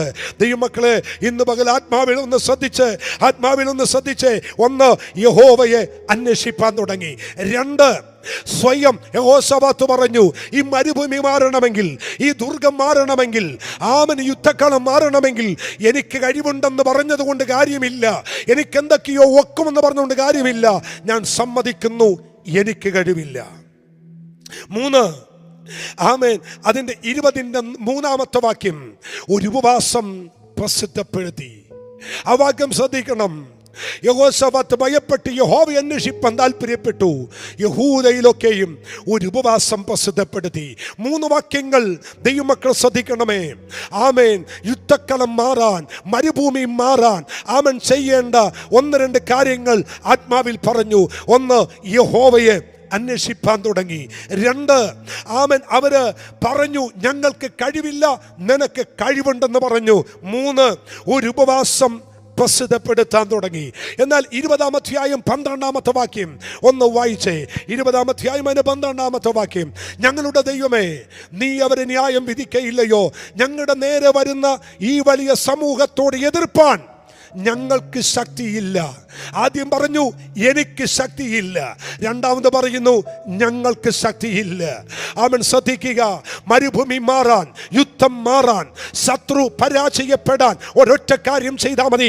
ഇന്ന് പകൽ നീ ഇരിക്കുന്നിടത്ത് പറ, ഞങ്ങളെ കേട്ടുകൊണ്ടിരിക്കുന്ന ദൈവജന എവിടെ ഇരുന്നാണോ കേട്ടുകൊണ്ടിരിക്കുന്നത് അവിടെ ഇരുന്ന് പറ, കർത്താവേ, ഇന്നു മുതൽ ഞാൻ അങ്ങയെ അന്വേഷിക്കാൻ തുടങ്ങുന്നു, അങ്ങയെ അന്വേഷിക്കാൻ തുടങ്ങുന്നു. എൻ്റെ കുടുംബത്തിനകത്തെ യുദ്ധക്കളം മാറുവാൻ, എൻ്റെ സഭക്കകത്ത് യുദ്ധക്കളം മാറുവാൻ, എൻ്റെ ബിസിനസ്സിനകത്ത് യുദ്ധം മാറുവാൻ, ആ മരുഭൂമി മാറുവാൻ ഞാൻ ഇപ്പോൾ സമ്മതിക്കുന്നു. ഞാൻ അങ്ങയെ അന്വേഷിപ്പാൻ തുടങ്ങുന്നു. എനിക്ക് കഴിവില്ല എന്ന് ഞാൻ സമ്മതിക്കുന്നു. ഞങ്ങൾക്ക് കഴിവില്ല എന്ന് ഞങ്ങൾ സമ്മതിക്കുന്നു. ഞങ്ങൾ ഉപവസിക്കാൻ തീരുമാനിക്കുന്നു. ഞങ്ങൾ പ്രാർത്ഥിക്കാൻ തീരുമാനിക്കുന്നു. കർത്താവേ, ഞങ്ങളുടെ യുദ്ധക്കളം മാറ്റണമേ. ശ്രദ്ധിച്ചേ, ഇവിടെ സംഭവിച്ചത് എന്താണെന്ന് നിങ്ങൾ തിരിച്ചറിയണം. മരുഭൂമിയും ദുർഗവും യുദ്ധക്കളമായ ഏൻഗതി ഇപ്പോൾ എന്തായെന്ന് നിങ്ങൾ ഒരു വാക്യം ശ്രദ്ധിക്കണം. 14-15 വാക്യങ്ങൾ ഒന്ന് വായിച്ചാൽ മതി. 14-15. അപ്പോൾ സമാമധ്യം വെച്ച് യഹോവയുടെ ആത്മാവ് ആസാവിന്റെ പുത്രന്മാരിൽ മത്തന്യാവിന്റെ മകനായ യഹീലിന്റെ മകനായ ബെനിയാവിന്റെ മകനായ സക്രിയാവിന്റെ മകൻ യഹനിയേൽ എന്ന ഒരു ലേവിയന്റെ മേൽ വന്നു. ദേ നോക്കിക്കേ, മരുഭൂമി മാറാൻ തുടങ്ങി. അവൻ ദൈവശബ്ദമില്ലാതെ ഉണങ്ങി വരണ്ട് മരുഭൂമിയായി ദുർഗമായി യുദ്ധക്കളമായി പോയ ആ സ്ഥലത്ത് യഹോവയുടെ ആത്മാവ് ചലിക്കാൻ തുടങ്ങി. ഇതൊരു ദൂതാണ് കേട്ടോ. എത്ര മരുഭൂമി മാറാനും ഒരു കാര്യം ആത്മാവിൽ ചെയ്താൽ മതി. എനിക്ക് കഴിവില്ലെന്ന് പറഞ്ഞങ്ങ് സറണ്ടർ ചെയ്താൽ മതി. ഞങ്ങൾക്ക് കഴിവില്ലെന്ന് പറഞ്ഞ് സറണ്ടർ ചെയ്യാൻ ആര് തയ്യാറാകുമോ അവിടെ എനിക്ക് വേണ്ടി നിനക്ക് വേണ്ടി എഴുന്നേൽക്കുന്ന ഒരു ദൈവമുണ്ടെന്ന് ദൈവസഭ തിരിച്ചറിയണം. തീർന്നില്ല. അതിൻ്റെ 21-22 വാക്യങ്ങൾ കുറെ കൂടി വ്യക്തമാണ്. 21-22 വാക്യങ്ങൾ. പിന്നെ അവൻ ജനത്തോട് ആലോചിച്ചിട്ട് വിശുദ്ധ വസ്ത്രാലങ്കാരം ധരിച്ച് സൈന്യത്തിൻ്റെ മുമ്പിൽ നടന്നുകൊണ്ട് വാഴ്ത്തുവാനും യഹോവയെ സ്തുതിക്കുവാനും അവൻ്റെത് എന്നേക്കുമുള്ളതല്ലോ എന്ന് ചൊല്ലുവാനും യഹോവയ്ക്ക് സംഗീതക്കാരെ നിയമിച്ചു. യുദ്ധക്കളം മാറാൻ, മരുഭൂമി മാറാൻ, ദുർഗം മാറാൻ ഒരു കാര്യം കൂടി ചെയ്തു. അവർ പാടി ആരാധിക്കാൻ തുടങ്ങി. ഞാൻ തുടക്കത്തിൽ പറഞ്ഞു, ആരാധന ചെറുതല്ല. ഏത് മരുഭൂമിയും മാറും, ഏത് ദുർഗവും മാറും, ഏത് യുദ്ധക്കളവും മാറും. ഒറ്റ കാര്യം ചെയ്തു, അവർ ദൈവത്തെ ആരാധിച്ചു. ആരാധിച്ചപ്പോൾ എന്നാ സംഭവിച്ചത്? 22-ാമത്തെ വാക്യം. അവർ പാടി സ്തുതിച്ചു തുടങ്ങിയപ്പോൾ യഹൂദയ്ക്ക് വിരോധമായി വന്ന അമോന്യരെയും മോബാബേരുടെയും സെയ് പർവ്വതക്കാരുടെയും നേരെ പതിയിരിപ്പുകാരെ വരുത്തി. അങ്ങനെ അവർ തോറ്റുപോയി. ഉപവാസം പ്രസിദ്ധപ്പെടുത്തി. യഹോവയെ അന്വേഷിപ്പാൻ തുടങ്ങി. ഞങ്ങൾക്ക് കഴിവില്ലെന്ന് പറഞ്ഞു. വ്യക്തിപരമായി പറഞ്ഞു, എനിക്ക് കഴിവില്ലെന്ന് പറഞ്ഞു. ദൈവത്തെ പാടി ആരാധിക്കാൻ തുടങ്ങി. ഇത്രയും കാര്യം യഹോശാഫാത്ത് ചെയ്തപ്പോ ഏൻഗതിയിൽ ഹസസോന്താമാർ എന്ന് പറയുന്ന ആ സ്ഥലത്ത് യുദ്ധത്തിന് വന്ന് അണിനിരന്ന ശത്രു സൈന്യം മുഴുവൻ പരാജയപ്പെട്ടു പോയി. ഈ 2ാമത്തെ ദിവസം ആത്മാവിൽ ഞങ്ങളെ ലൈവിൽ കേട്ടുകൊണ്ടിരിക്കുന്ന ദൈവജനത്തോട് ആത്മാവിൽ ഞാൻ പ്രവചനദൂത പറയുന്നു, എവിടെയാണോ ശത്രു ഉയർന്നു നിൽക്കുന്നു എന്ന് തോന്നിയതോ അവിടെ അവന്റെ പരാജയം കാണാൻ പോകുകയാണ്. ഇതൊരു പ്രവചന ശബ്ദമാണ്. അതെ, ഏതൊക്കെയോ കുടുംബങ്ങളുടെ അകത്ത് ഇന്നലകളിൽ അവൻ വിജയിച്ച് നിന്നെങ്കിൽ, ഇന്നലകളിൽ അവൻ ഉയർന്നു നിന്നെങ്കിൽ, പരിശുദ്ധൻ പറയുന്നു ഇല്ല ഇല്ല ഇല്ല, ഇനി അവൻ ഉയരുകയില്ല. നീ ആരാധിക്കാൻ തുടങ്ങിയപ്പോൾ, നീ യഹോവയെ അന്വേഷിക്കാൻ തുടങ്ങിയപ്പോൾ, അവൻ എനിക്ക് കഴിവില്ലെന്ന് പറഞ്ഞപ്പോൾ, ഞങ്ങൾക്ക് കഴിവില്ലെന്ന് പറഞ്ഞപ്പോൾ, അവൻ ദൈവസന്നിധിയിൽ ഉപവസിക്കാൻ തീരുമാനിച്ചപ്പോൾ, നിനക്കെതിരെ എഴുന്നേറ്റ ശത്രുവിന്റെ മുമ്പിൽ അവൻ ദൈവം പതിയിരിപ്പുകാരെ വരുത്തി അവരെ പരാജയപ്പെടുത്താൻ ഈ ദൈവം വിശ്വസ്തനായ ദൈവമാണ്. അവസാനമായി 2 കാര്യം കൂടി പറഞ്ഞ് ഞാൻ ഈ വാക്ക് ചുരുക്കാൻ കേട്ടോ. മരുഭൂമി മാറണം. നമുക്കറിയാം, മരുഭൂമി എന്ന് പറയുന്നത് വളരെ ഡ്രൈ ആയ ഏരിയയാണ്. ആ ഡ്രൈ ആയ മരുഭൂമി മാറണമെങ്കിൽ ഒരു മഴ പെയ്തേ പറ്റൂ. ഒന്നെങ്കിൽ ഒരു മഴ പെയ്യണം, അല്ലെങ്കിൽ ഒരു നദി പുറപ്പെടണം. മരുഭൂമിയിലെ ഏകാന്തതയും ഡ്രൈനൻസും മാറണമെങ്കിൽ ഒരു നദി പുറപ്പെട്ടേ പറ്റൂ, അല്ലെങ്കിൽ ഒരു മഴ പെയ്തേ പറ്റൂ. അങ്ങനെയാണെങ്കിൽ പിശാച് കൊണ്ടുവന്നിട്ട മരുഭൂമി മാറാൻ ദൈവം ആഗ്രഹിക്കുന്ന ഒന്നുണ്ട്. എന്താണ്? ഒരു നദിയുണ്ട്. ആ നദി ഒഴുകണം. ഏതാണ് ആ നദി? സങ്കീർത്തനം 46 ആമൻ ഒന്നിട്ട മോനെ 46 അതിന്റെ 4-ാമത്തെ വാക്യത്തിൽ പറയുന്നു, ഒരു നദിയുണ്ട്, ഒരു നദിയുണ്ട്, ഒരു നദിയുണ്ട്. ഏതാണ് ആ നദി? ആമൻ സങ്കീർത്തനം 46 അതിന്റെ 4-ാമത്തെ വാക്യമാണ്. ഒരു നദിയുണ്ട്, അതിന്റെ തോടുകൾ ദൈവ നഗരത്തെ, അത്യുന്നതന്റെ വിശുദ്ധ നിവാസത്തെ തന്നെ സന്തോഷിപ്പിക്കുന്നു. ദൈവമക്കളെ, ഒരു നദിയുണ്ട്. ഏത് മരുഭൂമിയെയോ മലർവാടിയാക്കി തീർക്കുന്ന ഒരു നദിയുണ്ട്. ഏത് യുദ്ധക്കളത്തെയും മാറ്റുവാൻ, ഏത് ദുർഗത്തെയും മാറ്റുവാൻ ഒരു നദിയുണ്ട്, ഒരു നദിയുണ്ട്, ഒരു നദിയുണ്ട്. ആ നദി ഏതാണെന്ന് അറിയണ്ടേ? ദൈവം ഏദം പൂങ്കാവനം ഉണ്ടാക്കിയിട്ട്, ഏദം തോട്ടം ഉണ്ടാക്കിയിട്ട്, ഏദം നനക്കാൻ ദൈവം ഒരു നദിയെ പുറപ്പെടുവിച്ചു. ആ നദി 4 ശാഖയായി പുറപ്പെട്ടു. ആ നദി ഒഴുകി ചെന്നിടത്ത് മേൽത്തരമായ പൊന്നുകൾ ഉണ്ടായിരുന്നു. മേൽത്തരമായ ആമൻ ഗോമേധകം, ആമൻ നല്ല വിലപിടിപ്പുള്ള പൊന്ന്, വൈഡൂര്യം എന്നിത്യാദി കാര്യങ്ങൾ ഉണ്ടായിരുന്നു. ഏദം തോട്ടത്തിൽ ഏദം നനക്കാൻ പുറപ്പെട്ട നദി ആത്മാവിന്റെ നിഴലാണ്. ഇത് പരിശുദ്ധാത്മാവിന്റെ നിഴലാണ്. മരുഭൂമി മാറ്റുന്ന, ദുർഗം മാറ്റുന്ന, അവൻ യുദ്ധക്കളം മാറ്റുന്ന ഒരു നദി ഈ 2-ാമത്തെ ദിവസം ഇതിനകത്ത് പുറപ്പെട്ടു തുടങ്ങിയാണ്. യെസ്, എനിക്കറിയാം. ഒരു പക്ഷേ നിങ്ങൾ വീട്ടിലിരുന്ന് ഈ മെസ്സേജ് കേട്ടുകൊണ്ടിരിക്കുമ്പോൾ, അല്ല, നിങ്ങൾ വാഹനത്തിനകത്തിരുന്ന് ഈ മെസ്സേജ് കേട്ടുകൊണ്ടിരിക്കുമ്പോൾ, നിങ്ങൾ ഇരിക്കുന്നിടത്ത് നരിയാണിയോളമല്ല, മുട്ടോളമല്ല, അരയോളമല്ല നീന്തിയിട്ടല്ലാതെ കടപ്പാൻ കഴിയാത്ത ഒരാത്മാവിന്റെ പ്രവാഹം, ഒരാത്മാവിന്റെ നദി നിങ്ങളുടെ കൂടാരങ്ങളുടെ അകത്ത്, അല്ല, നിങ്ങൾ ഉൾക്കൊണ്ടുവരുന്ന ദൈവസഭക്കകത്ത് ഒഴുക്കാൻ എൻ്റെ ദൈവം വിശ്വസ്തനാണ്. ഒരു നദിയുണ്ട്, ഒരു നദിയുണ്ട്. ഏതാണ് ഈ നദി? യെഹെസ്കേൽ പ്രവചനം 47:1 മുതൽ വായിക്കുമ്പോൾ, ആലയത്തിന്റെ ഉമ്മരപ്പടിയുടെ കീഴെ നിന്ന് ഒരു നദി പുറപ്പെട്ടു, ഒരു നദി പുറപ്പെട്ടു. യെഹെസ്കേൽ പ്രവചനം 47:1 വാക്യം വായിക്കുമ്പോൾ ഒരു നദി പുറപ്പെട്ടു. നിങ്ങൾ ശ്രദ്ധിച്ചു വായിക്കണമേ. അവൻ എന്നെ ആലയത്തിന്റെ പ്രവേശനത്തിന്റെ മടക്കി കൊണ്ടുവന്നപ്പോൾ ആലയത്തിന്റെ ഉമ്മരപ്പടിയുടെ കീഴെ നിന്ന് വെള്ളം കിഴക്കോട്ട് പുറപ്പെടുന്നത് ഞാൻ കണ്ടു.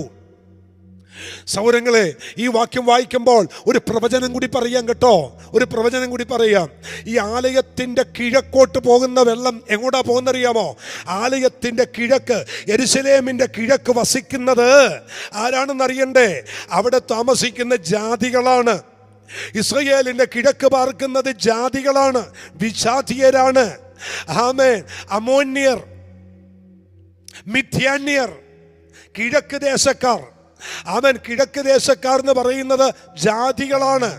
അപ്പോൾ ആലയത്തിന്റെ ഉമ്മരപ്പടിയിൽ നിന്നും ഈ വെള്ളം നേരെ കിഴക്കോട്ട് പോകുന്നു എന്ന് വെച്ചാൽ ജാതികളെ പോലും തൊടുന്ന രീതിയിൽ, വിജാതീയരെ പോലും ഈ നദി തൊടുന്ന രീതിയിൽ, മറ്റുള്ളവരെ പോലും ഈ നദി പിടിക്കത്തക്ക രീതിയിൽ അല്ല, അകത്തളത്തിൽ മാത്രമല്ല ഈ നദി പുറപ്പെടുന്നത്. ആലയത്തിനകത്താണെങ്കിലും ഈ നദി പുറപ്പെടുന്നത് പുറത്തേക്കാണ്. ദേശത്ത് പിടിക്കത്തക്കവണ്ണം, ദേശം മൂടത്തക്കവണ്ണം ഒരു നദി ഇതിനകത്തുനിന്ന് പുറപ്പെടുകയാണ്. ഓക്കെ, അടുത്ത വാക്യം പറയുന്നു, ആ നദി പുറപ്പെട്ട് കിഴക്കോട്ടൊഴുകി വരികയാണ്. അത് ഏതാണ് ഈ നദി? ഇത് ആത്മാവിന്റെ നദിയാണ്.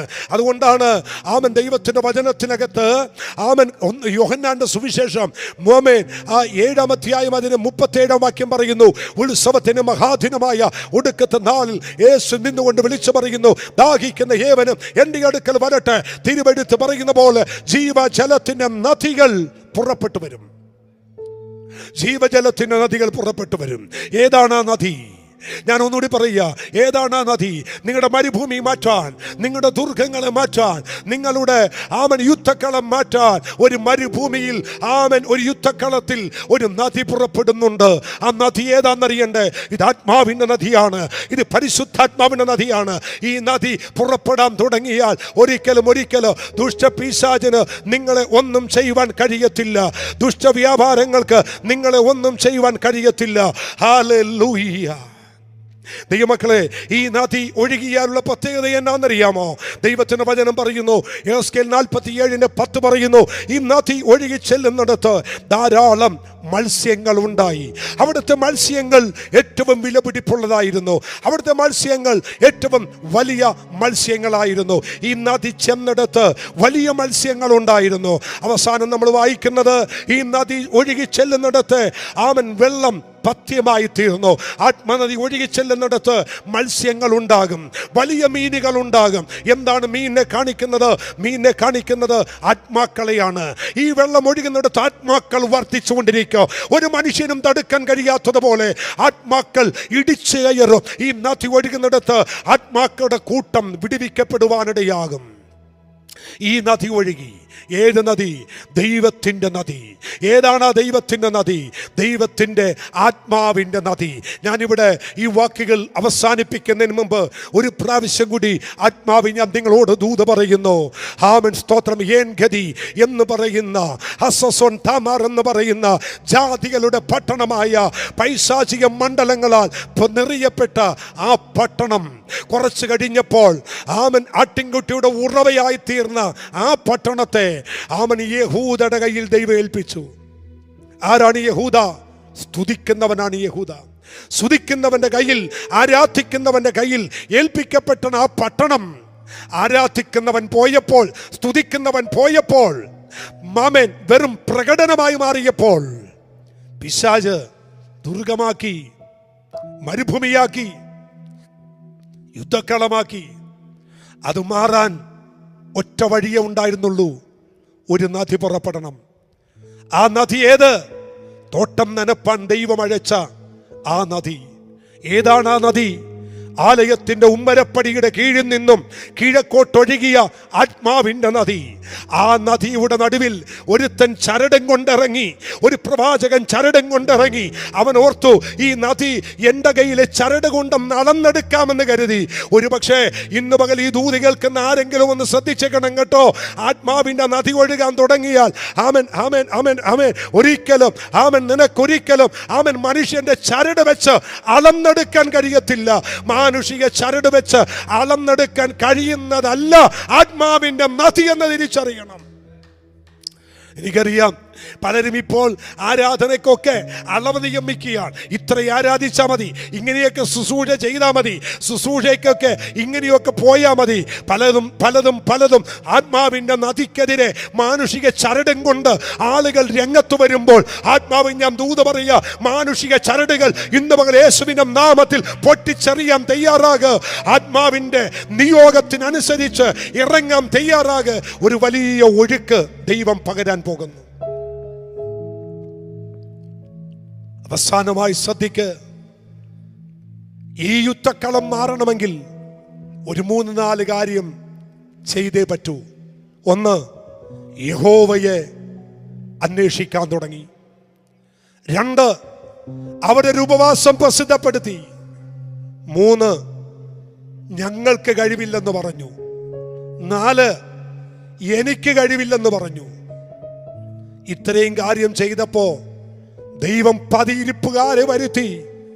ദൈവം അവർക്ക് വേണ്ടി യുദ്ധം ചെയ്തു.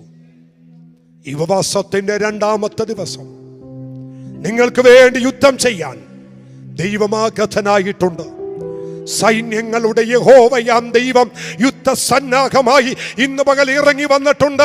ഈ 2ാമത്തെ ദിവസം ഞങ്ങളുടെ കേൾവിക്കാരായ നിങ്ങളുടെ കൂടാരത്തിന്റെ അകത്ത്, നിങ്ങളുടെ ഭവനത്തിന്റെ അകത്ത് അല്ല, നിങ്ങളുടെ ഏതെല്ലാം മേഖലകൾ മരുഭൂമിയായിട്ടുണ്ടോ, ദുർഗമായിട്ടുണ്ടോ, യുദ്ധക്കളമായിട്ടുണ്ടോ, അത് മുഴുവൻ ആത്മാവിന്റെ നദിയാക്കി ഒഴുക്കാൻ എൻ്റെ ദൈവം വിശ്വസ്തനാണ്.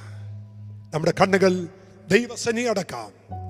ഈ ദൂത് നിങ്ങൾ ഏറ്റെടുക്കുക. ഞാൻ തുടക്കത്തിൽ ആരംഭത്തിൽ ഇങ്ങനെ പറഞ്ഞു, ഉൽപ്പത്തി 3 ശത്രുവിൻ്റെ വിജയഘോഷവും ദൈവജനത്തിന്റെ പരാജയവുമാണ്. എന്നാൽ ആ അധ്യായം അവസാനിപ്പിക്കുന്നത് ഒരു വാഗ്ദത്തം തന്നാണ്. സ്ത്രീയുടെ സന്തതി സർപ്പത്തിന്റെ തലയെ തകർക്കും. ശത്രു പരാജയപ്പെടാതെ നിന്റെ മുമ്പിൽ തലപൊക്കാതിരിപ്പാൻ നിനക്കൊരു വാഗ്ദത്തം തന്നാണ് ദൈവം നിന്നെ പുറത്തു കൊണ്ടുവന്നത്. ആ വാഗ്ദത്തം മുറുകെ പിടിച്ച് നമുക്ക് മുന്നോട്ട് പോകാം. നമ്മുടെ കണ്ണുകളടയ്ക്കാം, നമുക്ക് ദൈവത്തോട് പ്രാർത്ഥിക്കാം. കർത്താവ് ബിജു ഇപ്പം മുന്നോട്ട് വന്ന് പ്രാർത്ഥിച്ച് ആമേൻ അവസാനിപ്പിക്കും. Price the Lord. നമ്മൾ ആശീർവാദം പറയുന്നത് 21ാമത്തെ ദിവസമാണ്. അതുകൊണ്ട് ഇപ്പോൾ താൻ പ്രാർത്ഥിച്ച് ആമേൻ ഈ ദൂതിന് മുമ്പിൽ സമർപ്പിച്ച് നിങ്ങൾക്ക് എല്ലാവർക്കും വേണ്ടി പ്രാർത്ഥിക്കും. ഞങ്ങൾ